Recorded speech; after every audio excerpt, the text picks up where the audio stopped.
ఇంద్రసేనారెడ్డి అని అంటుంటేనే ఒళ్ళు గగులు పొడుస్తుంది, రోమాలు లెక్కపరుచుకుంటున్నాయి. అది పవర్ ఆఫ్ ఇంద్ర. అలాంటి పవర్ఫుల్ సినిమా, పెద్ద సక్సెస్ సాధించిన సినిమా ఇంద్ర. అంతటి ప్రజాదరణ పొందటానికి ప్రధానమైన కారణం ఆ చిత్ర కథ. అలాగే ఆ చిత్రానికి పనిచేసిన ప్రతి ఒక్కరూ ఎంతో ఇష్టంతో కష్టపడి మరెంతో శ్రద్ధాశక్తులతో పనిచేశారు. ముఖ్యంగా మనసు పెట్టి ప్రాణం పోశారు.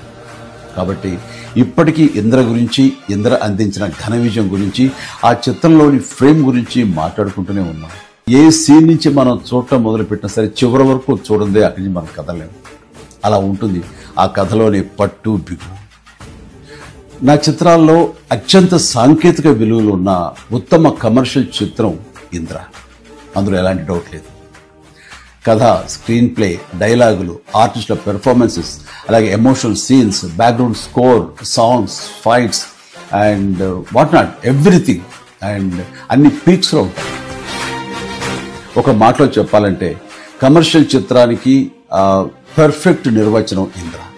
నిర్మాణ విలువలకు ఎంతో పేరొచ్చిందంటే దానికి ప్రధానమైన కారణం వైజయంతి మూవీస్, ఆ సంస్థ అధినేత, నా అభిమాన నిర్మాత అశ్విని దత్ గారు.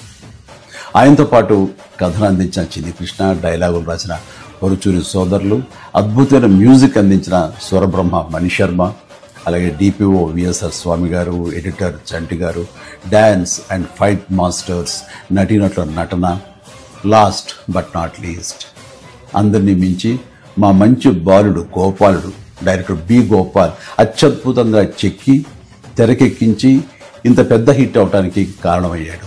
వారందరికీ నా ధన్యవాదాలు. 22 సంవత్సరాల తర్వాత మళ్ళీ ఇప్పుడు రిలీజ్ అవ్వటం నాకు ఎంతో సంతోషంగా ఉంది. జూలై 24, 2002 నాడు ఎలాంటి భావోద్వేగానికి నేను లోనయ్యానో సరిగ్గా ఇప్పుడు అలాగే లోనవుతాను. ఇది వాస్తవం. ఈ నూతన జనరేషన్కి ఈ సినిమాను పెద్ద స్క్రీన్ మీద చూపించాలన్న ఆలోచన వచ్చి నా పుట్టినరోజు నాడు గిఫ్ట్గా అందిస్తున్న స్వప్న దత్తుకి, అలాగే తన సోదరి ప్రియాంక దత్తుకి నేను ప్రత్యేకించి నా హృదయపూర్వక అభినందనలు తెలియజేస్తున్నాను. చూడబోయే మీకు కూడా పూర్తి ఎంటర్టైన్మెంట్ గ్యారంటీ అని చెబుతూ సెలవు తీసుకుంటాను. Please enjoy. జై హింద్.